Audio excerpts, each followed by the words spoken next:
think we need to dance. Let's go.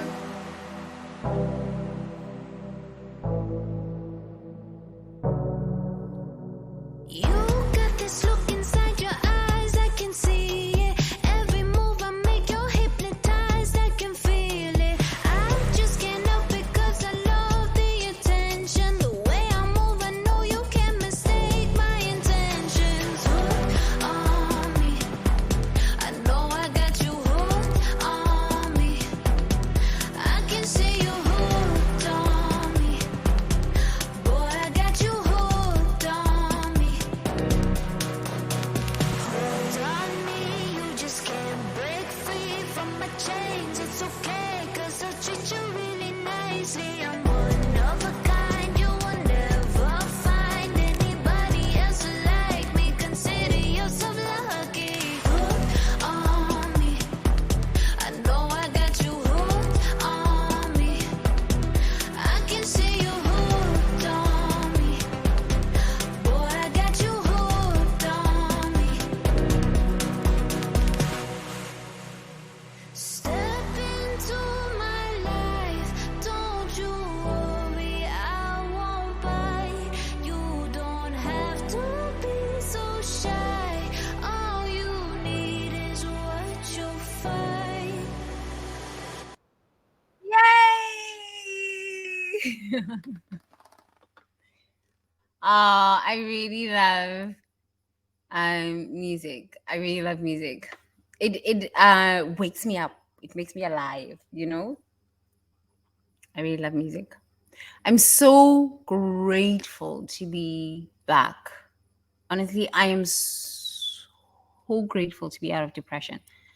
I am so grateful. Oh my God. I'm so grateful to not be surrounded by complainers and whiners and lazy souls. Oh my God, I'm so thankful. Mm, mm.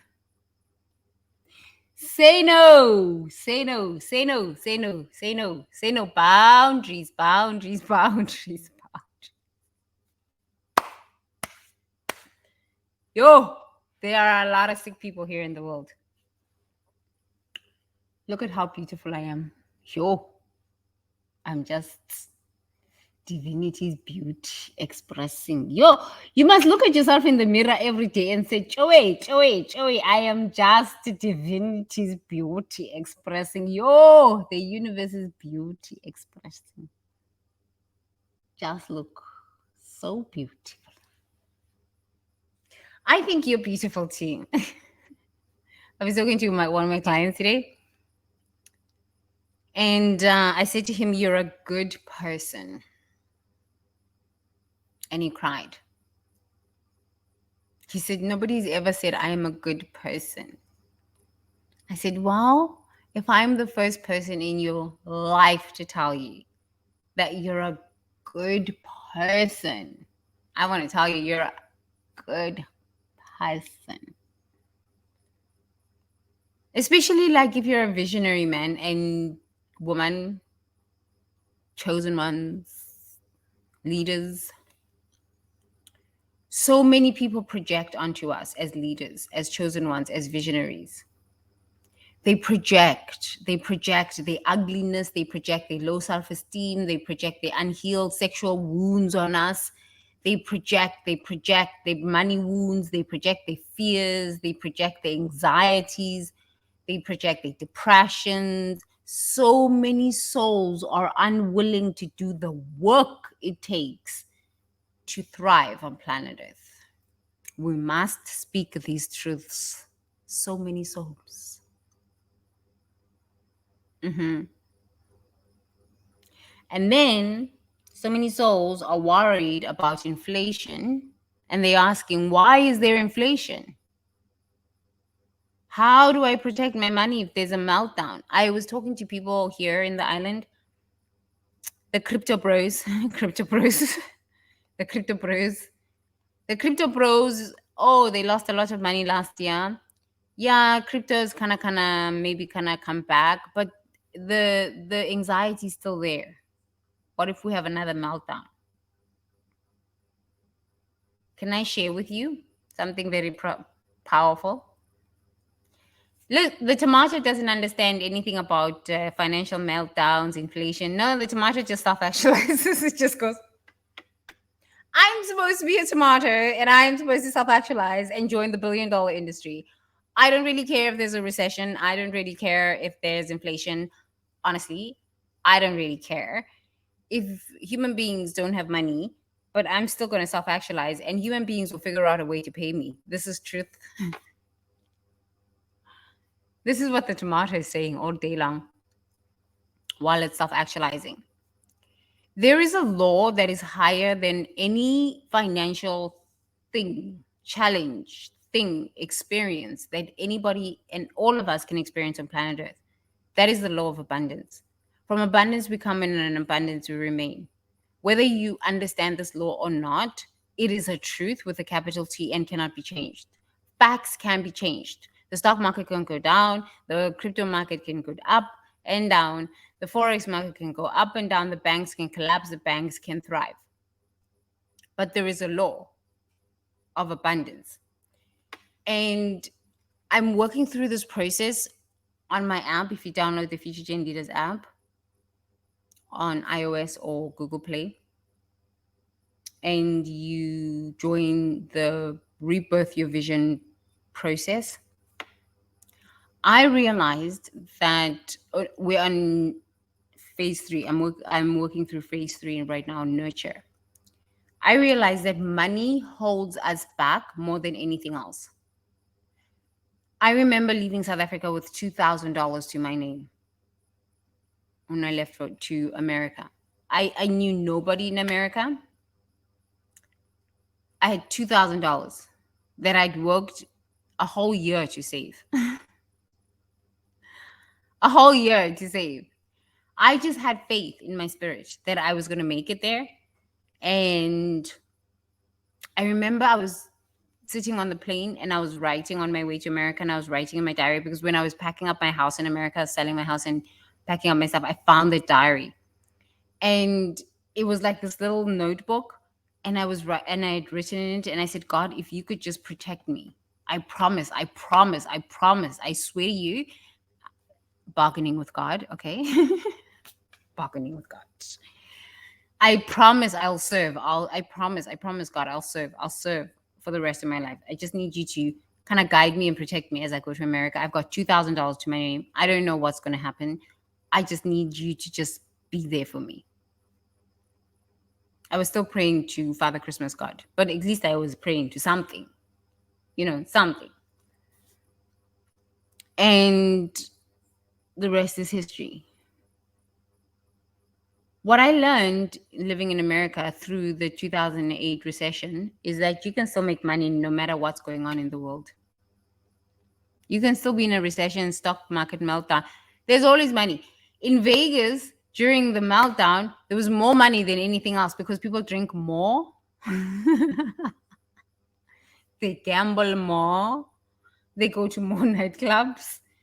There was more money flowing in Vegas during the 2008 recession than anything else. Because there will always be sad people in the world. This is the truth. So I saw this and I said, I can either be a part of destroying human beings' lives by serving them alcohol and being a part of their gambling and all of the stuff, or I can be a part of helping humanity process, integrate, embody, process financial trauma. A lot of people have experienced financial trauma. So, oh my God. We don't even know that there is financial trauma. I took a certification. What is going on? I took a certification in financial literacy, but also financial psychology. Yes, financial psychology.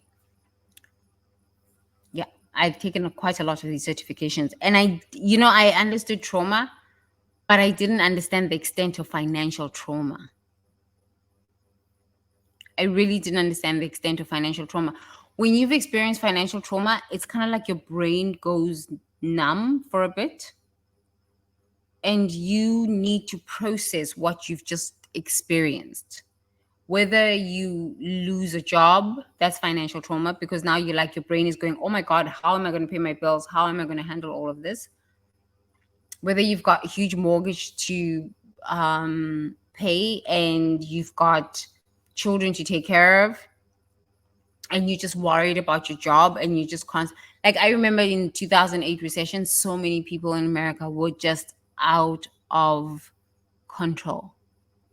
And the more they spoke, I'm afraid to lose my job. I'm so afraid if I lose my job, I'm going to lose my house. If I, those were the same people that were losing their jobs. And I kept saying to people, stop saying these things. But I don't know. I don't think they teach Americans the power of the word, the power of the tongue. I think growing up in war, we kind of understood the power of your words. You could die. You know what I mean? You don't speak, you think, you keep quiet and you meditate. Americans speak a lot. Europeans a lot, a lot, a lot, a lot. But I think it's good to some degree because they get it out of their head. With Africans, they, or like the collective culture, let's say the collective culture, they keep it in. So I don't know which is good and which is not. I don't think either is good, or which is good or bad. But a lot of us have experienced some financial trauma. We nobody's even begun to touch on financial trauma. Nobody. No, nobody. Financial trauma causes depression. It causes anxiety. It causes insomnia. It causes marital problems. Financial trauma. Excuse me.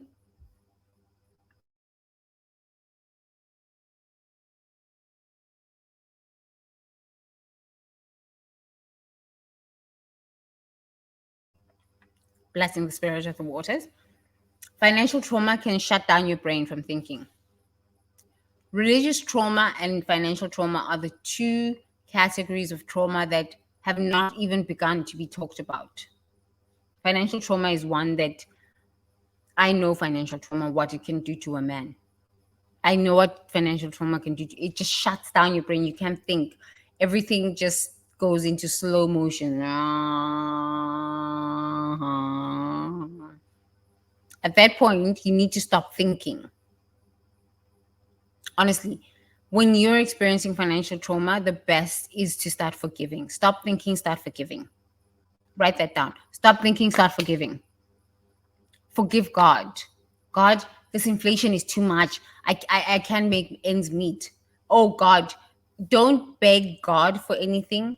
Forgive God for creating a government that doesn't is physically irresponsible, for creating banks that are ripping you off, for all of these things. Because if you started forgiving the banks, the government, this, you'll lose your mind. So just forgive God. God, I am so afraid if there's a financial meltdown. I don't even know what I'm going to do. So I'm going to start forgiving now. And hopefully by the end of my forgiveness worksheets, this tomato seed thing is going to work. If I have to go plant some tomatoes, I'm going to go start planting some tomatoes right now. Okay? But like, I'm kind of, what is this? Oh, you see? Today, I woke up with lizard poop. Like, it wasn't lizard poop, it was gecko poop. It was this big, okay? Right on my computer. I'm like, quite something. Um, I share even my Mac with geckos, and they decide to poop on my Mac and pee on my Mac. Yeah. So now I'm really going to have to forgive the geckos for the pee that I constantly have to wipe off and the poop. So now I have to like literally close my Mac every night. I turn it off, but I have to close it, because if I don't, then I'm going to find poop. It's like, it's something else. And sometimes I'm rendering videos. It's like, please stop pooping on my Mac. So now I have to do a forgiveness worksheet on the geckos. So let's forgive God for inflation and the possibility of a financial meltdown. And maybe we will have the self-confidence to actually do something. Take responsibility. Go and plant some tomato seeds. Do something. Because the more we're blaming, the more we're living in fear, we're not taking action. And that is also a decision. And that's a decision to stay in fear instead of faith.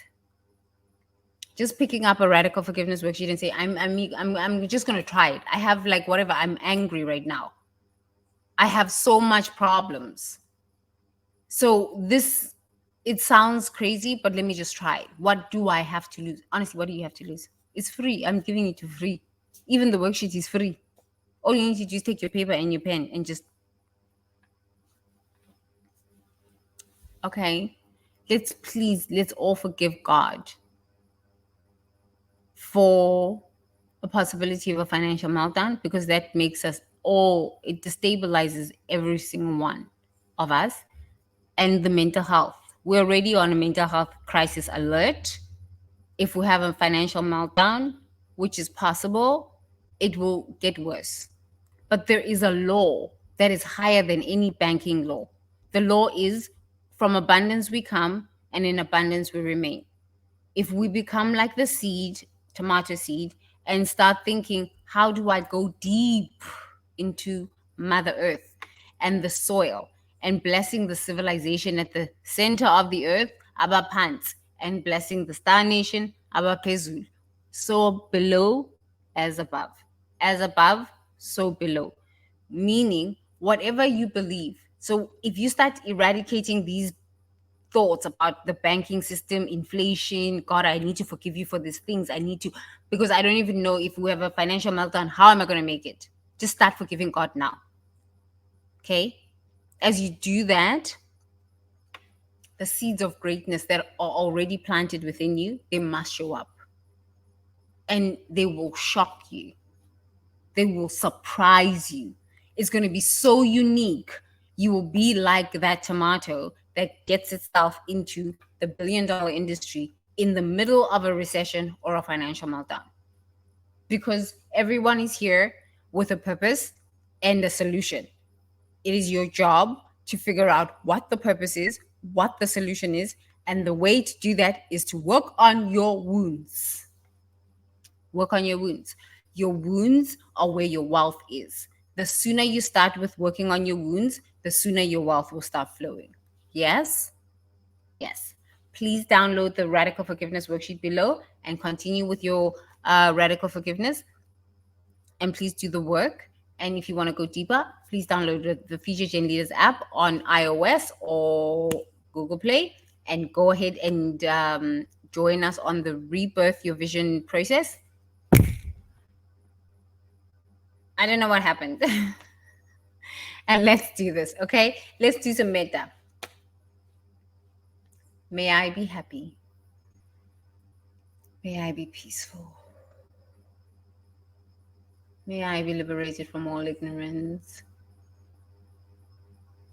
May I be liberated from all suffering. May all beings be happy. May all beings be peaceful. Even the gecko. May all beings be liberated from all ignorance. Please stop pooping on my computer. May all beings be liberated from all suffering. Sadhu, sadhu, sadhu. Toggles, toggles, toggles. Be happy, be happy, be happy. Did you hear the gecko? It goes tick, tick, tick, tick, tick, tick, tick, tick, tick, and then it just poops. Welcome to the jungle world. Bye. See you tomorrow on our continuation of our forgiveness work. I'm really happy. Oh, forgiveness is the perfect medicine. It's the perfect medicine. You know, the longer I do this work, the more it just, I'm like, I have to share this work. It is my dhamma to share this work. I must share this work. Truly, it is my dhamma to share this work. Forgive. It will free you. Forgive.